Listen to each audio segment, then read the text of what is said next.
I think that each of us knows how to create a new level. You go to Architecture tab, look for Datum panel and select on level. Click on first point, second one, and there it is. New level is created. But a tempting way of creating a new levels is copying them. I just select one of the level, click on copy, active multiple, and copy it many times. This way seems to be simpler, but as you can see, there is a difference between first three levels and the other one.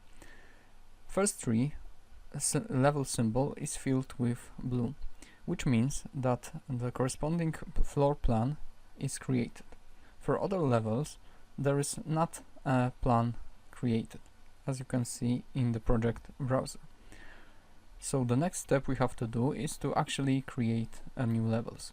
I go to View, Plan Views, Floor Plan, and holding on Shift, I select all of the levels which symbol is filled with black color. As you can see, all these levels are listed here. There's do not duplicate existing views checkbox active. Once I uncheck this, also level 1, 2, 3 is already selected.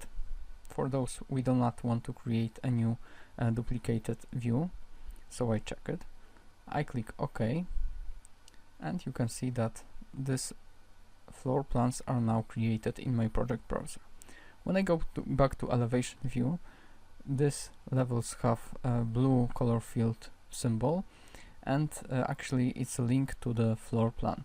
So once I double click on this this round symbol, I will be directly moved to the floor plan level 8.